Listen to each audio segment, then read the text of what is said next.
Hello po sa inyong lahat. Isang magandang umaga po sa inyong lahat.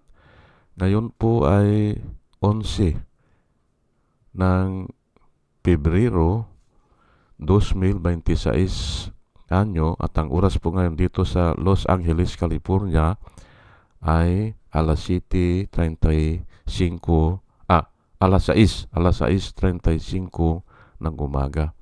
Araw po ngayon ng Miyerkules. At medyo maulan, may bagyo ngayon dito. Hanggang Lunes ata itong bagyo, sabi nila. Madilim nga madilim. Nais ko po mag-vlog mga kababayan, mga minamahal, patungkol po dito kay Joel Villanueva na marami ang nagbablog na maaari na siya ang susunod na makukulong. Yan po ang title ko po ngayon ay Joel Villanueva, sunod na makukulong. Yan po ang title ko at ipapaliwanag ko po Una ay napansin ko po na dumadami yung propaganda. Aywan ko, mga members niya siguro yan, mga members sa Jesus is Lord, mga members niya ay madali lang naman na gumawa ng mga ganyan Pero ang napansin ko, mga general term, mga motherhood statement, yun. Pero hindi pinapaliwanag ang detalye. Bakit si Joel Villanueva ay honest? Kasi yun ang sinasabi nila honest daw makatao, makadiyos. Ay mga general statement lang po yan Kaya alam ko na ito ay propaganda lang.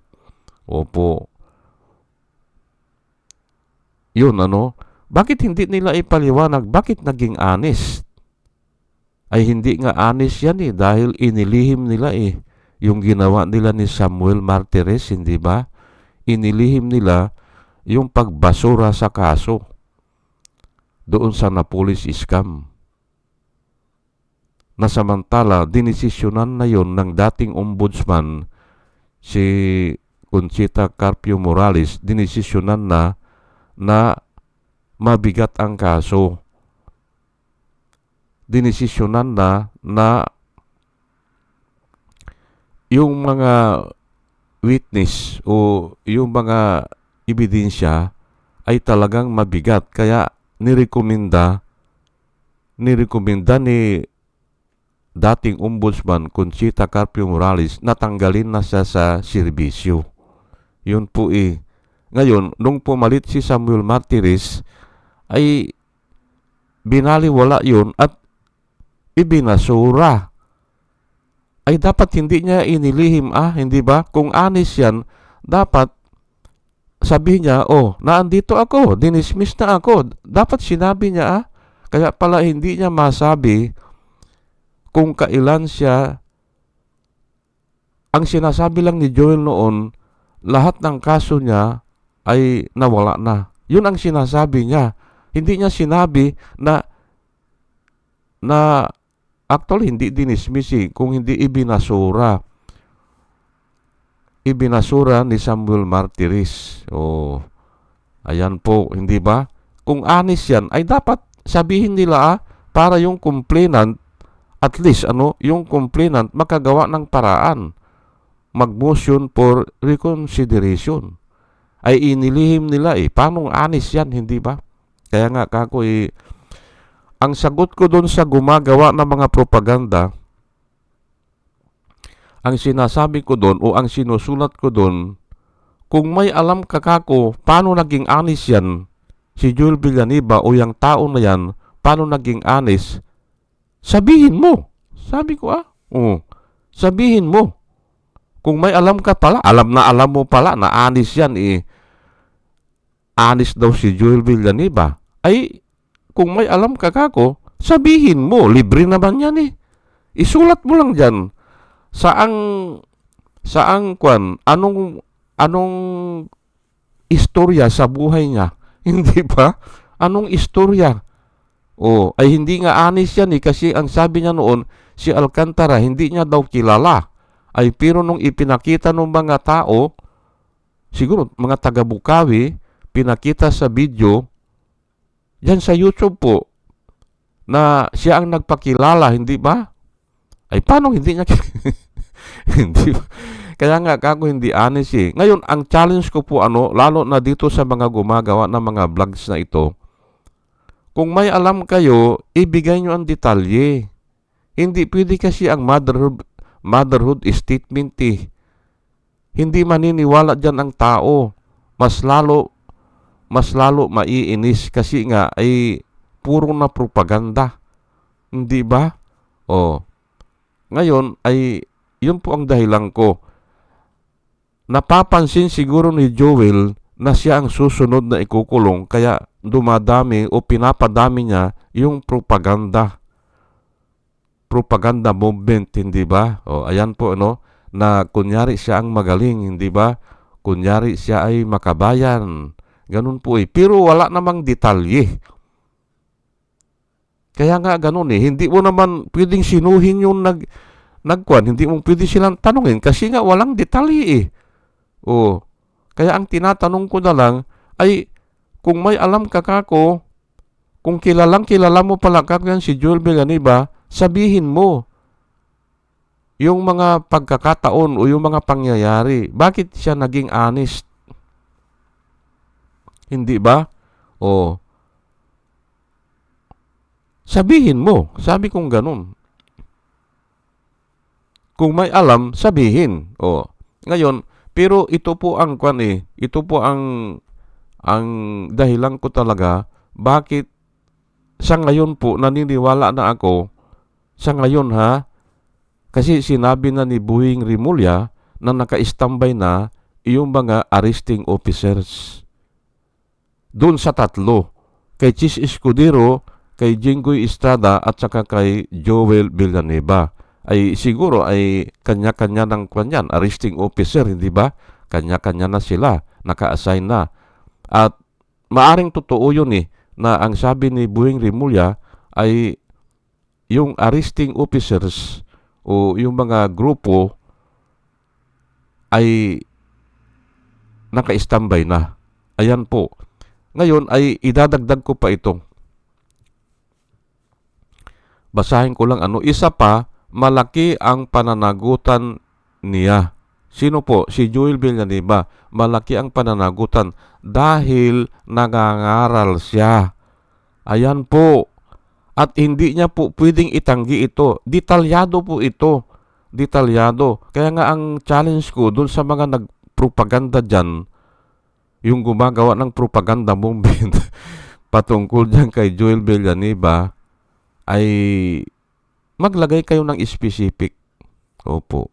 Para paniwalaan po kayo. Kung may alam kayo, sabihin nyo. Ito, James 3, chapter 3, verse 1. Ang nakasulat po dito ay, not many of you should become teachers, my fellow believers. Sabi po ni James, because you know that we who teach will be judged more strictly. Ayan po Ang linaw po, hindi ba? Wala nang katanungan yan. Ang sinabi po dito ni James ay, not many of you should aspire to become teachers. Bakit? May pero believers, sabi niya, kaparehas kong mananampalataya, sabi niya, because you know that we who teach will be judged more strictly. Kasi huhusgahan ka ng mas severe o mas strictly. Ayan po, hindi ba? Ay bahala na kayo kung maniwala kayo dyan. Ako naniniwala ako dyan na dahil siya ay nagtuturo ng righteousness, nagtuturo siya ng batas ng Diyos, hindi ba? O pati na ang batas ng tao, pinakialaman na niya yan hindi ba? O, o sige na, kasi mambabatas siya O, gumagawa siya ng batas O, adi, pati batas ng tao, hindi ba? O, hawak niya yan. Pero nga, ang sabi ng Panginoon, those who teach will be judged more strictly. Ayan po. Kaya, isa yan, Ngayon ay, ano ang supporting verse? O, itong pangalawa na supporting verse. Romans 2, verse 21. Alam nyo po, ito ay ilang beses ko nang nabasa ito, pero siguro 1,000 beses na Pero hindi ko nahagip Opo. Pero, ini-example ko ito. Ini-example ko po ito, pero hindi ko binabasa. Pero alam ko na parang may ganun na kasulat. Pero ngayon ay ito babasahin ko na at ngayon ko lang napansin na totoo nga. Although na sinasabi ko sa aking mga explanation, pero mas maigi na nabasahin natin. Romans 2 o Romans chapter 2 verse 21. Ito po nakasulat You then who teach others, do you not teach yourself? You who preach against stealing, do you steal? Ayan po ang nakasulat sa Romans 2 verse 21. You then who teach others, do you not teach yourself? You who preach against stealing, do you steal? Ayan po hindi ba? Ang sinasabi po ni Paul dito, ito pala ay nasa Romans 2 ay 12 chapter po yan Ang itinuro ni yang Romans hanggang 12 chapter po, pinapaliwanag ni Paul, walang pag-asa ang tao na maligtas. Wala. At isa ito, pinatunayan niya na ang tao, maliban na kaluguran ng Diyos, o by grace, o by receiving favor, or unmerited favor, grace nga hindi makakalusot ang tao, o hindi makakaligtas ang tao. At ito na nga, ikaw, sabi niya, na ikaw na nagtuturo ng mga tao o sa ibang tao, nagtuturo ka. Sabi niya, hindi mo ba tinuturuan ang sarili mo? Sabi niya. Ikaw kanya na nag-preach ka about stealing, yung pagnanakaw, hindi ba? Si Joel, hindi ba nagtuturo ng yung huwag magnakaw, hindi ba? Ikaw kanya na nagtuturo ka na huwag magnakaw, pero nagnanakaw ka ba? Ayan nga iaasunto na nga Ngayon adi nagnanakaw yan, hindi ba? 3 po na count ng malversation. At nung kay Napolis, yung dinismiss ni Juan o binasura ni Samuel Martires na palihim, hindi ba? Palihim nilang ginawa. Sa dilim ng gabi siguro yan, Kasi walang nakaalam Walang nakakaalam Hindi ba? Ayan po, ikaw na nagtuturo ng bawal ang magnakaw, nagnanakaw ka ba? Kaya nga angkop ito sa kanya Ginagamit ko po yan parati, pero hindi ko alam na talaga palang word for word, ganyan pala ang nakasulat. Opo, pero nga, ang sabi ko sa inyo, hindi lang 1,000 beses ko na ang binasa itong Romans. Simula nung na-born again ako. Opo. Kasi nung nasa Saudi ako, may dala-dala ako nung pocket Bible yung galing sa Gideon, dinadala ko po yun sa site at doon ako nagbabasa. Kung minsan umaakyat ako ng puno hindi nila ako nakikita, umaakyat ako ng puno. At doon ako sa itaas ng puno. Pagdating naman nila ay nakikita ko yung mga kutsi nila ay good morning sir, sabi ko na lang, bababa na ako. Hindi nila alam saan ako nang galing. Doon ako galing sa itaas ng puno, nagbabasa. Malayo pa sila Kilala ko lang mga kotse nila Kasi QC po ako noon, ay ako ang humaharap sa consultant. Opo. Pag dumating na yung consultant, sir, good morning sir, sabi ko, ito po yung inspeksyonin natin. Sige, approve, sabi nila. Ganun lang. In 50 minutes, wala na. Kaya, ang marami akong oras para magbasa. Opo, ay ang inspeksyon ko naman, isa sa umaga, isa sa hapon. Kasi wala akong kotse, wala akong service Nilalakad ko lang yun yung Pirdos sa Jubil. Malawak yun. Hektarya po yun na puro housing. Opo, kinikwento ko lang po kaya doon ako nahasa, doon ako nagbasa ng Biblia. Kaya nga ito, alam ko ito you then who teaches others, do you not teach yourselves? Hindi mo ba kanya itinuturuan ang sarili mo na ikaw ay nagtuturo sa ibang tao? Ikaw kanya na nagtuturo na bawal ang magnakaw. Nagnanakaw ka ba? Ayan po hindi ba? Angkop na angkop kay Joel Villanueva. Hindi ba? Nagnanakaw ka ba, Joel? Ay sagutin mo yan. Ay ngayon, ay bakit nakasalang ka? Kaya po, ang Biblia po ay tama Dito pinapaliwanag ni Paul na walang tsansa na makapunta ang tao sa langit kung hindi siya kahabagan ng Diyos. For it is by grace you have been saved. It is not of your work, it is the gift of God. Sabi po ni Juan, doon sa yun, sa ibang libro. Saan ba yun? Sa Philippians ata yun. Sinulat niya sa mga taga-Philippians. It is not of your works, or it is not because of your endeavor, but it is the gift of God, so that nobody can boast. Ayan po, para hindi kang makapagmalaki.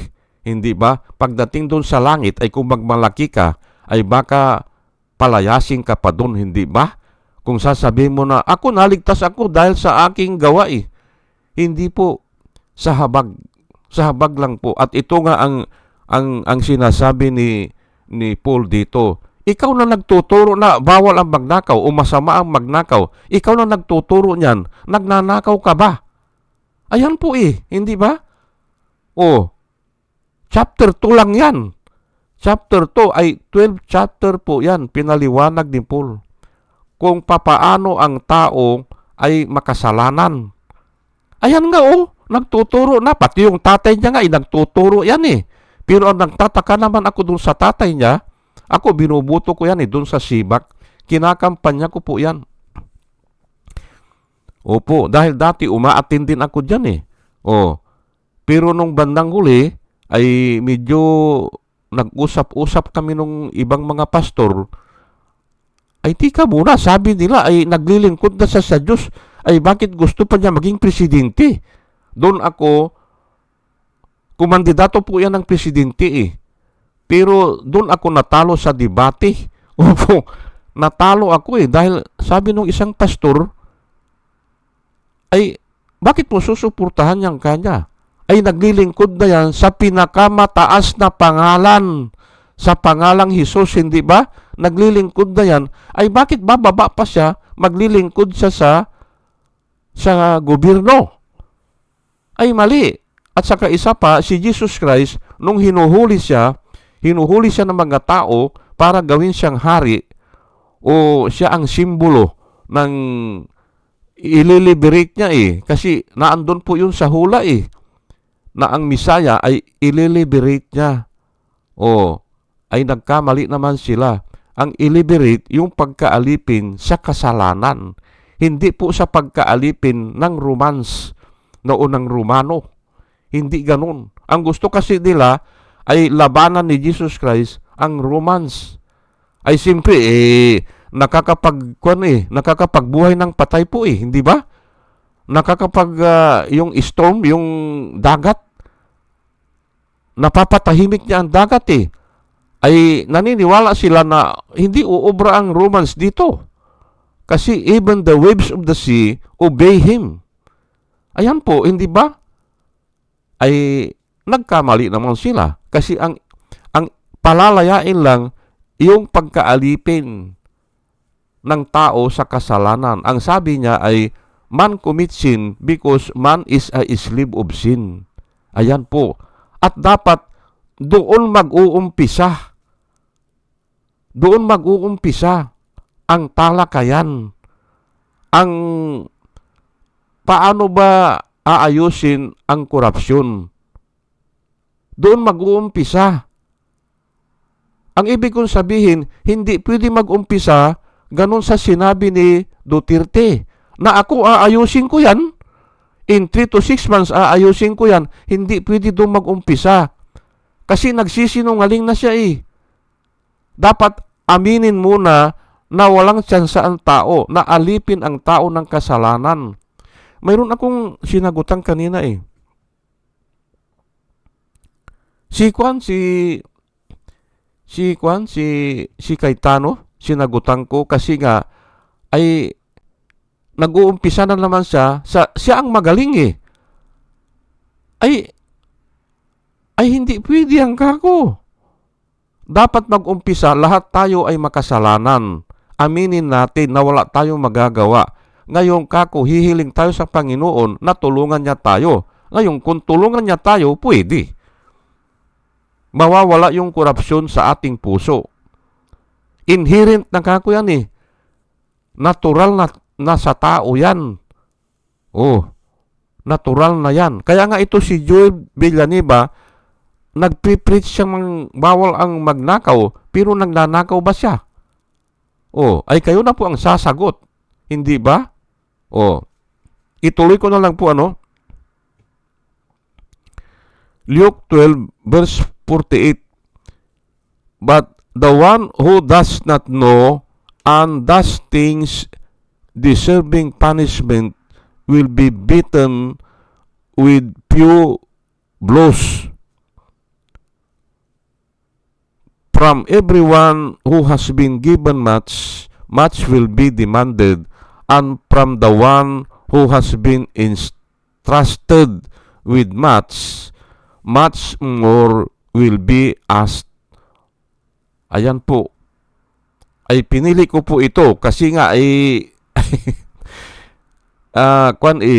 konektado po yan eh. Ang nakasulat po dito ay, but the one who does not know and does things deserving of punishment, ang ibig sabihin ay ginagawa ng isang tao pero hindi niya alam na mabigat yung kasalanan pala yan. Ayan po ang inosente siya. Yan po ang ibig sabihin yan. But the one who does not know and does things deserving punishment will be beaten with few blows. Maliit lang ang parusa o nilalatigo po kasi yan eh. Nilalatigo. Ngayon ay kaunti lang ang latigo. Ang ibig sabihin yan, few blows. Kasi nga, nagawa niya yung kasalanan, hindi niya sinasadya o inosente siya o hindi niya alam kung ano yung parusa. Ayan po ang sinasabi dyan. Ngayon, inihahanda yung kaisipan ng tao para ito susunod. From everyone who has been given much, much will be demanded or much will be required. Ayan po, hindi ba? Si Joel Villanueva, kiniklaim niya na siya ang ambassador ng Diyos hindi ba? Si Cayetano pala yon. Pero ito, nangangaral naman sila ididemand yan sa kanya. Kaya nga kako, siya ang unang mabibilanggo. Sa palagay ko lang po pero ay kahit na sinong mauna sa kanila solve na po ako isa o dalawa lang. Nagtatago si Bato, tapos ay pwede na. Dalawa lang, pwede na. Hindi ba? Hindi na yung tatlo. Hindi ba? Solve na po ako dun. Kasi at least ay nakita natin na papaano ang hustisya, hindi ba? Ayan po, no?